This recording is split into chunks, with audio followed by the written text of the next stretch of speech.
Bonjour et bienvenue sur le podcast Les Cascadeuses. Je suis Cindy Honnet, sémiolinguiste et consultante en communication digitale.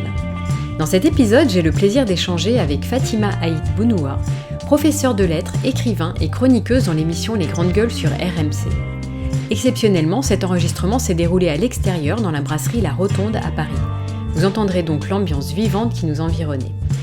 J'étais très curieuse et enthousiaste à l'idée de rencontrer Fatima, dont le parcours ne suit pas une ligne droite, mais plutôt le fil d'Ariane de l'expression. D'abord professeure de français pendant 14 ans, elle nous parle du bonheur d'enseigner auprès de ses élèves et de sa gratitude. Fatima est aussi l'auteure du recueil de nouvelles La Honte, dont le titre est un clin d'œil à l'œuvre d'Annie Ernaux, qui a été fondamentale dans nos parcours linguistiques respectifs. Nous avons également abordé le sentiment de honte et les mots des autres qui peuvent faire mal. Un mal parfois pour un bien, car de l'humiliation peut aussi naître l'action et la résilience. Pour Fatima, enseigner et écrire est donc une manière de donner des mots à ceux qui n'en ont pas. Elle poursuit aujourd'hui des études en psychopathologie et psychanalyse, toujours portée par cette envie d'accompagner les autres au travers du langage et de la parole. Alors bonjour Fatima, merci beaucoup d'avoir accepté mon invitation. Est-ce qu'on t'a déjà dit que tu étais une grande gueule ? Alors je participe à l'émission Les Grandes Gueules sur RMC, mais je préfère peut-être le qualificatif de fine bouche, on va dire ça. Fine bouche, ouais, c'est-à-dire alors C'est-à-dire, parce que lorsqu'on parle de grande gueule, on imagine quelqu'un qui va parler très fort et puis qui va avoir des positions radicales. Si c'est ça la définition, je ne corresponds pas à la définition. D'accord. Parce que la plupart du temps, je suis quand même conciliante et j'essaye d'écouter. Et je pense que l'écoute fait partie... Que l'écoute, c'est la base, d'essayer de comprendre l'autre, d'accueillir sa position, et puis après d'avoir un avis, mais un avis qui peut évoluer, qui est à l'écoute qui laisse une place à l'autre aussi. C'est ça, ouais, d'accord. Voilà. Mais après, grande gueule dans le sens qui ose donner son avis lorsque son avis ne va pas dans l'air du temps, c'est-à-dire grande gueule comme la phrase de la Secret Connection. Jamais dans la tendance, mais toujours dans la bonne direction. Ouais. Grande gueule dans ce sens-là, oui, avec plaisir. Ouais, d'accord. Et alors, le côté justement expression et dire les choses, ça a toujours été important pour toi ? Oui.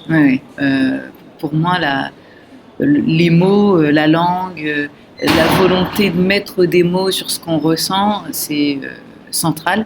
Et finalement, dans tout ce que j'ai pu faire dans ma vie, tout tourne autour de ça. Que ce soit mes études de lettres, ouais. Que ce soit le fait d'être professeur de français, que ce soit aujourd'hui ma reconversion dans le domaine de la psychopathologie, psychanalyse. À chaque fois, ou que ce soit l'écriture de nouvelles, tout est autour des mots, de l'expression et de la langue. D'accord. Alors justement, tu as écrit un recueil de nouvelles qui a été primé d'ailleurs.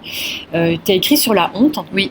Comment t'en es venue à parler de ce sentiment et comment tu as réussi à le décortiquer et en parler avec des mots aussi fins, quoi ? Alors, la honte, c'est déjà un clin d'œil à Annie Ernaux. Mm-hmm. Voilà, j'avais fait mon mémoire de maîtrise sur la place d'Annie Ernaux et j'ai lu absolument tout ce qu'elle a écrit. Ouais. Et un de ses livres s'intitule La honte. Et donc, mon titre est un clin d'œil à son titre, déjà, le côté intertextuel.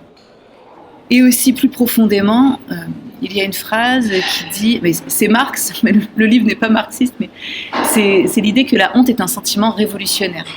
C'est-à-dire que la rage naît de l'humiliation et derrière, de notre humiliation peut naître l'action. Pas en désir de revanche, hein, mais en désir de réparation peut-être, de compréhension, d'action en tout cas. Voilà, donc il y aurait comme un acte de résilience oui, c'est ça. Derrière la honte. Oui, c'est ça. C'est-à-dire que, en plus, ça me permettait de voir, là aussi on retrouvait la langue. Ce que j'avais remarqué, c'est que parfois, on peut humilier quelqu'un sans s'en rendre compte. C'est toutes les petites phrases là, qui sont comme des balles perdues. On est en train de parler et puis on ne se rend pas compte, mais juste à côté, quelqu'un va entendre et va prendre pour lui cette petite phrase ou les petites phrases qu'on dit sans y penser. « Ah mais dis donc, tu manges bien à la cantine ?» Ouais. Et l'autre, on ne sait pas qu'elle a un rapport complexe avec la nourriture et que vraiment notre phrase va la détruire. Ouais. Donc je voulais m'intéresser à toutes ces petites phrases-là. Et puis parfois dans les histoires, dans les différentes nouvelles, le honteux n'est pas celui qu'on pense. C'est-à-dire que pour éprouver la honte, on peut être socialement très, très bas, ou en tout cas tout le monde pense qu'on est en bas de l'échelle et jamais éprouver de honte. Et inversement, tout le monde peut se dire, tiens, il va très bien, elle doit être absolument au-dessus de toutes ces considérations, au-dessus du regard de l'autre, et puis être à l'affût du regard de l'autre. Donc c'était ça, parce que si vous voulez, la honte, c'est le sentiment de son infériorité dans le regard de l'autre. D'accord. Donc c'est notre rapport à l'autre et notre rapport aux mots des autres et comment on est fabriqué par les mots des autres, pris dans le langage de l'autre. Donc c'est tout ça qui m'intéressait derrière la honte.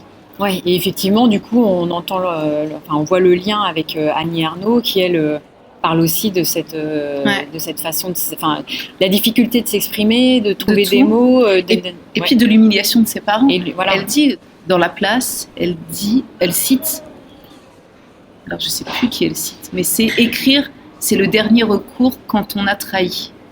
Et donc l'écriture est une réparation et le sentiment d'avoir trahi son milieu en écrivant aussi, son milieu populaire. Ouais. Et puis la honte, elle raconte la honte, comment petite elle avait honte de son milieu et comment plus grande elle a honte d'avoir eu honte. Donc c'est aussi une réparation l'écriture. C'est ça, ouais. Moi j'ai jamais eu honte de mon milieu d'origine. Ouais. Je ne suis pas fière non plus parce que c'est étrange, mais il fait partie de moi. Vous voyez, il y a une forme de... Voilà, ça fait partie de moi, sans honte ni fierté, ça fait juste partie de moi. Donc ce qui est intéressant avec Annie Ernaux, c'est qu'il y a dans son écriture une réparation. Elle donne droit de cité en littérature à ses parents, à une façon de parler, mais elle ne le fait pas comme Proust. Parce qu'elle disait Proust, lorsqu'il parlait de la bonne, c'était sa bonne. Voilà. Et donc il donnait à entendre sa bonne. Ah tiens, regardez, c'est folklorique, et puis il y a le petit clin d'œil bourgeois, où regardez comment il parle. Ouais. Alors qu'elle, lorsqu'elle donne à entendre sa mère, et puis la façon particulière de parler, la timidité, enfin pas la timidité, même la pudeur, les non-dits de cette langue populaire-là, elle donne à entendre sa mère, et ça change tout. Il y a ce regard-là. C'est ce que j'aime beaucoup chez elle aussi. Oui, puis il y a beaucoup de tendresse. Il y a beaucoup de tendresse, et puis il y a une célébration de la langue, une célébration de cette langue-là aussi, populaire. Donc toi, t'es professeur de français. Oui. Combien de temps t'as enseigné Alors là, j'ai enseigné durant 14 ans. 14 ans. J'ai eu le CAPES, et ensuite j'ai enseigné à Angoulême, ensuite dans le 91, et ensuite le 93. Et j'ai choisi le 93. D'accord. Parce que ça me passionnait, si vous voulez, d'avoir même des élèves difficiles, de ces classes difficiles. Et j'ai adoré. Je pense que les plus beaux moments de ma vie, c'était avec les élèves, pour les élèves, où c'était difficile, mais qu'est-ce qu'on a rigolé aussi. Et grâce aux mots, grâce à la langue, grâce à la littérature... Et grâce à eux aussi, et vraiment, c'était vraiment très, très chouette. Et tu as réussi à faire passer comme ça, du coup, pas un amour, mais en tout cas une appétence pour la langue auprès d'élèves qui n'ont pas forcément un goût à la base. J'espère. Il faudrait leur poser la question à eux, parce que moi, j'ai l'impression, mais ça reste qu'une impression. Et dans leurs lettres ou dans les mots qu'ils m'envoient, je trouve ça. Certains vont me dire à madame... Voilà les figures de style, je me souviens encore comme on a rigolé, et puis finalement commencent à modifier leur regard. Voilà, ils vont regarder les pubs à la télé, ils vont dire ah ouais, ils vont repérer Oxymore. Ils vont dire ah madame Aït-Bounou, on pense à vous.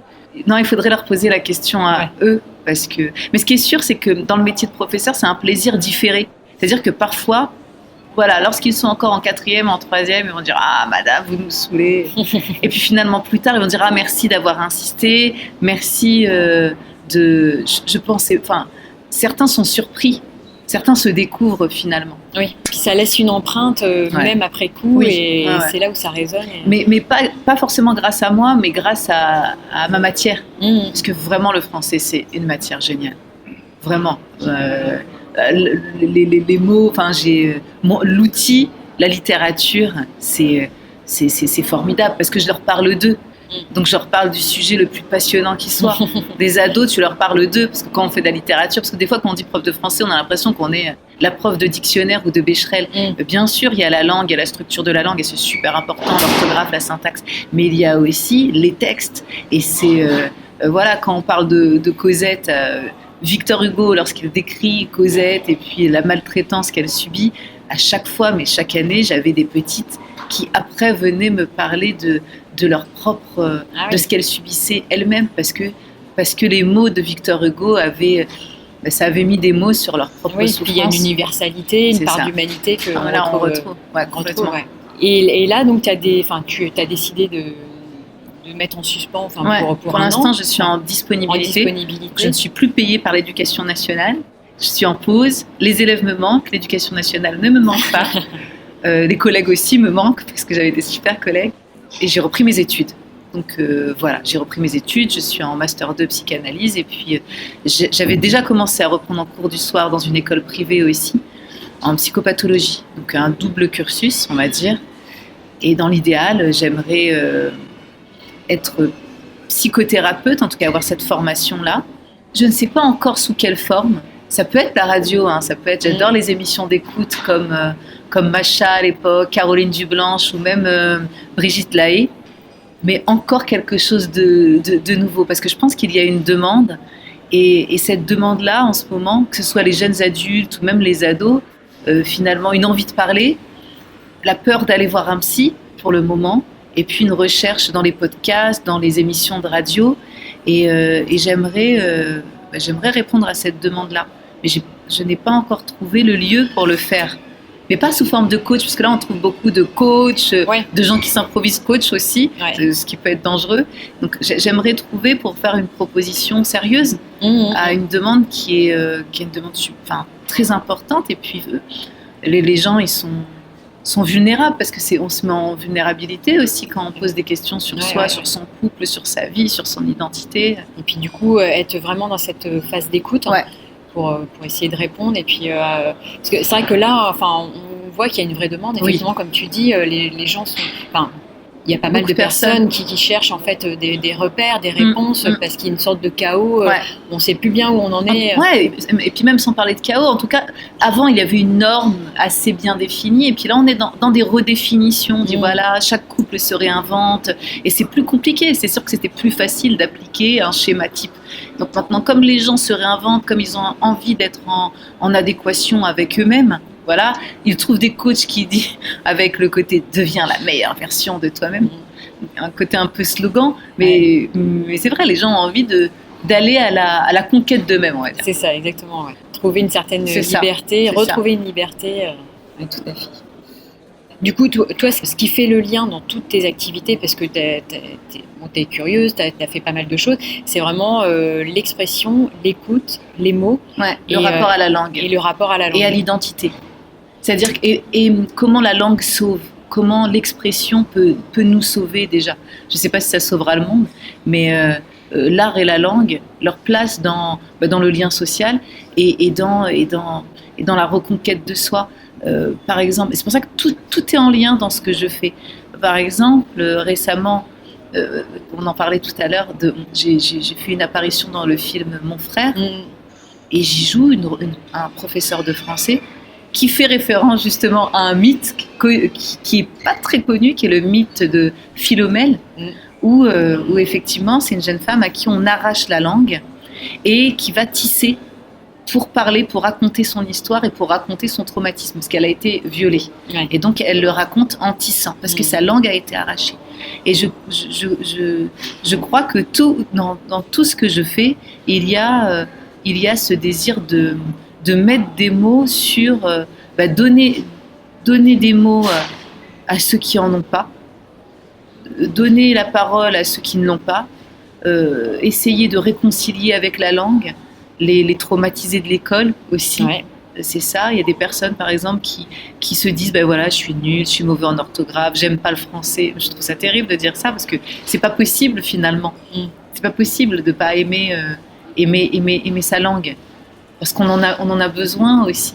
Donc c'est un territoire de liberté. C'est ça, c'est cette réconciliation, parce qu'il y a vraiment des traumatisés de l'école et c'est très douloureux. Il y a des personnes, par exemple par rapport à l'orthographe, qui vont essayer d'éviter des mots parce qu'ils ne savent pas l'écrire. Donc, ils vont modifier le petit mot qui reste sur la table pour éviter la faute et éviter d'être montré à regard. Qu'est-ce que t'es con, tu sais pas écrire. Et c'est terrible, ça. Parce qu'on n'est pas con parce qu'on fait une faute d'orthographe.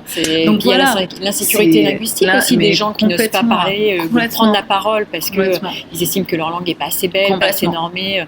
Ça, c'est terrible aussi parce que la langue, c'est ça. Et ça me parle parce que pour moi, voilà, ma mère comme mon père me disait, voilà, je suis un analphabète, illettré, et pourtant, donc il ne pouvait pas lire, enfin il lit le français, mais il l'écrit mal, et pourtant c'est quelqu'un de brillant et d'intelligent. Et j'ai plein d'autodidactes autour de moi qui vont avoir une écriture incertaine ou des difficultés à s'exprimer. Ils sont allés à la conquête de ces mots-là et c'est des personnes brillantes. Donc c'est aussi sortir du schéma, des vieux schémas aussi de voilà, la personne intelligente, c'est la personne qui a fait des études et puis tous les autres sont des cons. Parce que c'est faux finalement. Oui, c'est faux. Surtout qu'être autodidacte, ça montre une force et une intelligence. Complètement. Complètement. Donc il y a tout ce rapport au mot, à la langue et puis à la conquête de soi. Ouais. Et tu parlais d'identité tout à l'heure. Ah oui, pour l'identité. Ouais. Oui, moi ce que je réponds souvent, parce que vous savez, on est beaucoup là dans le binaire en ce moment. Donc, on est sur les origines, on nous renvoie à nos origines, ou alors on va se revendiquer français, et on a l'impression que c'est des camps hermétiquement clos, alors que personnellement, face où je suis, moi je dis je suis un ornithorynque. Parce que l'ornithorynque, la particularité de cet animal, c'est de foutre en l'air toutes les catégories. Parce que d'habitude, on nous a dit, il y a d'un côté les animaux qui vont pondre des œufs, et puis de l'autre côté, les animaux qui allaitent leurs petits. Et l'ornithorynque fait les deux. Ce qui fait que par son existence même, il remet en cause le binaire.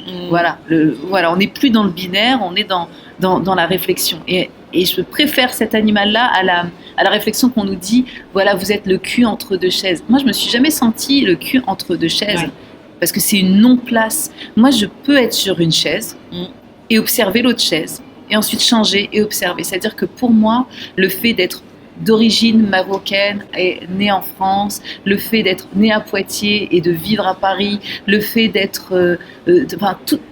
toutes ces places-là que je change, ça me permet d'avoir un magnifique poste d'observation. Voilà. Oui, puis du coup, on est tous multifacettes avec plusieurs identités qu'on arrive à rassembler, qui fait qu'on est unique. Donc ne nous laissons pas enfermer dans le seul nous qui est valable, c'est ce nous fluide-là. Voilà, moi j'ai envie d'être un nous français, je peux l'être. Et si je dis nous marocain, je peux l'être aussi, parce qu'une part de moi et par mes origines marocaines et par le fait d'être née en France et de me sentir, de rêver en français, d'avoir des réflexes de française, et puis pour le Maroc d'avoir des points communs avec d'autres personnes françaises d'origine marocaine. Voilà, on va avoir des points communs, des petites références culturelles et puis une complicité. Donc c'est pour ça on peut sauter de nous en nous. Voilà, on peut adopter un groupe en groupe, bien sûr. Et le faire joyeusement aussi. Parce que là, les assignations, on doit être dans notre petite case et puis montrer patte blanche, c'est insupportable. Insupportable. Voilà. Ces injonctions-là, insupportable. Il faut réussir à en sortir. Complètement. Même sur la religion, là maintenant, je trouve que c'est une question intime. Et maintenant, on rencontre à peine quelqu'un et on va nous dire, alors, et toi, sur l'islam ? Mais de quel droit on va s'immiscer dans l'intimité, dans le rapport à Dieu, avant même de connaître notre prénom Alors que très souvent, le rapport à Dieu, c'est le rapport aussi c'est une forme d'intimité. C'est comme si on arrivait et on demandait à quelqu'un directement, et toi, ta position sexuelle préférée, c'est quoi ? Pourquoi tu ne me réponds pas ? T'as honte ? Non, c'est pas une question de honte, c'est une question de pudeur, d'intimité. Et j'ai l'impression qu'on est dans une société de l'impudeur totale, où tout le monde se permet de nous poser des questions sur tout, et on doit répondre, et si on ne répond pas, on va nous dire « Ah, mais c'est que tu es honteux ». Non, la honte, c'est pas partout. La honte, c'est le sentiment de l'infériorité par rapport à l'autre. Et moi, des fois, je réponds pas à des questions, non pas parce que je me sens inférieure, mais parce que justement, c'est mon domaine. Ça me regarde. Ça t'appartient. Ça m'appartient et j'ai pas à me justifier. Et j'ai l'impression qu'on demande toujours de se justifier. C'est pénible. Ça peut être fatigant, effectivement. je reviens à ton parcours, je vois que tu as fait beaucoup de choses, ce que je te disais tout à l'heure. Du coup, est-ce que c'est important pour toi de concilier tes aspirations personnelles et professionnelles et d'être vraiment aligné avec ce que tu aimes, avec tes convictions Oui, c'est très important parce que je ne peux pas me mentir et j'aurais du mal à mentir aux autres. Par exemple, pour l'éducation nationale, alors que j'adore ce métier, alors que je trouve que c'est le plus beau métier du monde, alors que j'aime mes élèves et alors qu'il me manque, je ne pouvais pas continuer après la réforme du collège. C'est-à-dire qu'il y avait des choses qu'on nous demandait de faire, des conditions, notamment des heures en moins en français, ou pour la matière français, parce qu'on peut jouer sur les mots et dire que les compétences français sont cochées partout, mais la matière français, les heures ont diminué, et sur le fait de cocher des cases, acquis, non acquis, en cours d'acquisition, où le principal pouvait désormais décocher, donc mettre acquis, alors que pour l'élève c'était non acquis, et donc j'avais l'impression de participer à une mascarade, et donc je ne pouvais pas mentir aux élèves. C'est-à-dire que toutes les années, pendant 14 ans, lorsque je disais aux enfants, l'école, grâce à l'école, allez-y, l'école sauve. Et j'y croyais en me disant, oui. Et je croyais aussi en cette capacité-là, l'école de la République, j'y ai cru. Et là, avec la réforme de Najat Vallaud-Belkacem, avec beaucoup de mensonges aussi, ça a affecté cette croyance. Et donc, je ne pouvais pas faire semblant. Donc, tu as suivi tes convictions, ouais, j'ai suivi mes convictions. C'est pour ça que j'ai pris une disponibilité. Et que je me suis dit, bon, il faut encore être utile. Comment aider les familles, comment trouver ma place dans tout ça. Et je me suis dit, finalement, la santé mentale est super importante. Et très souvent, face aux élèves, je voyais, il y avait des familles qui étaient démunies, ou même pour après, toutes les ravages, l'avenir est sombre quand même. Je pense que beaucoup de personnes sont en fragilité. Et je me suis dit, bon, je peux être aidée, faire ma part comme le colibri et dans ce domaine-là. Voilà. Ouais, ce que j'allais te demander, c'est important aussi pour toi d'apporter ta petite pierre à l'édifice pour c'est ça. faire évoluer le monde, le changer à ton échelle, quoi. Avec humilité, parce que chaque jour, je me dis que c'est vain. Et en même temps, je repense à cette histoire du colibri que j'aime bien, parce qu'elle donne des forces. Vous connaissez ce colibri, il y a un incendie, et puis le colibri, avec son tout petit bec, là, minuscule, essaye, apporte de l'eau, et puis les animaux lui disent « Mais qu'est-ce que tu fais ? C'est ridicule !» Et il dit « Je fais ma part. Et effectivement, si chacun fait sa part, au moins, je ne dis pas qu'on changera le monde, mais on aura essayé. Ouais, ça ira dans un sens quand même plus positif. Donc après, j'essaye. C'est ce que quand tu parlais aussi de tes élèves qui te renvoyaient des messages, tout ça c'est que du positif, quoi. Ça c'est magique. C'est génial. Ça c'est magique parce qu'on parle souvent des profs qui changent la vie, mais on parle plus rarement des élèves qui changent la vie. Et moi j'ai des élèves qui m'ont changé la vie. Mais j'ai des élèves vraiment qui m'ont écrit des lettres. À chaque fois que je me suis posé des questions sur l'enseignement à 14 ans, j'ai reçu une lettre d'élève où je me suis dit, bon, ok, ça vaut le coup, on continue. Voilà, il y a des petites, je pense à une petite Aké qui tombera peut-être dessus, elle s'appelle Aké Sandrine, que j'adore, c'est ma fille, c'est ma fille de cœur. Voilà. Ouais. Et qui t'a fait évoluer aussi dans ta vision des choses. Bien sûr. Ouais. Qui donne la force en tout cas. À chaque fois que je me dis c'est complètement vain, c'est complètement ridicule, tu t'épuises et finalement même les élèves sont devenus des consommateurs et tout ça.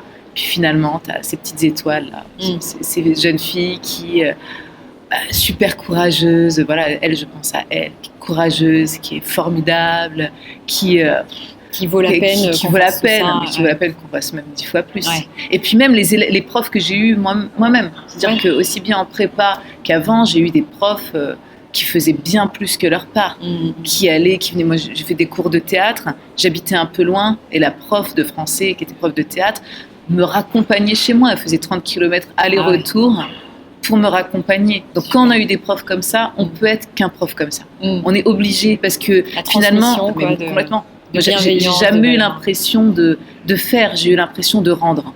Parce que j'ai toujours eu des profs, que ce soit Monsieur Gibert en prépa ou Madame Bonneval, j'ai eu que des profs extraordinaires.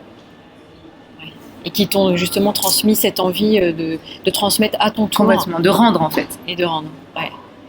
À d'autres, on ne rend pas forcément à celui qui nous a donné. Non, bien sûr, mais c'est ça aussi le cercle vertueux, quoi. Est-ce que tu dirais que c'est important de suivre ses propres rêves ? C'est vital. Et cette phrase, ça paraît bateau comme ça, parce que maintenant on le dit, suis tes rêves. C'est galvaudé. Voilà, et c'est galvaudé. Sauf que ça ne l'est pas. C'est vraiment comme ces formules qu'on redécouvre, comme le deviens qui tu es, où on se dit, voilà, on entend la formule, et puis un jour, on la ressent et on la comprend profondément. Et dans le suis tes rêves, ce qui est déjà important, c'est définir tes rêves. Parce que parfois, on se dit, voilà, suivre mes rêves, j'ai envie d'être riche. Par exemple, les élèves ils disent souvent ça, j'ai envie d'être riche. Mais quand tu creuses derrière ce rêve, ils veulent pas être riches, ils veulent être respectés, par exemple. Ils veulent être considérés, ils ne veulent plus être humiliés. Et donc, quand tu creuses, c'est d'abord creuse les gros rêves visibles. Et puis derrière ce gros rêve visible, très souvent, c'est pas ton rêve, c'est le rêve des autres. Et très souvent, il cache un autre rêve. C'est un peu comme les poupées russes. Ouais. Donc, creuse, enlève et va chercher ta poupée russe à toi et suis ce rêve-là. Voilà. Suis ce rêve-là. Qu'est-ce que c'est pour toi ? Qu'est-ce que c'est pour toi être heureux et à quoi ça correspond ? Et ça peut être très différent. Mon rêve, c'est pas d'être riche. Et c'est pour ça que j'ai pu refuser des choses. Parce que parfois, quand on est visible, on a des propositions. On nous dit, voilà, est-ce que tu veux faire ça ? Et puis on dit oui à tout. Alors que le plus important, c'est de dire non à plein de choses. On refuse certaines facilités, on refuse des offres apparemment alléchantes et on choisit pour ne pas se perdre de vue. Donc c'est plus que suivre ses rêves, c'est se suivre soi-même. C'est suivre notre version rêvée. Voilà.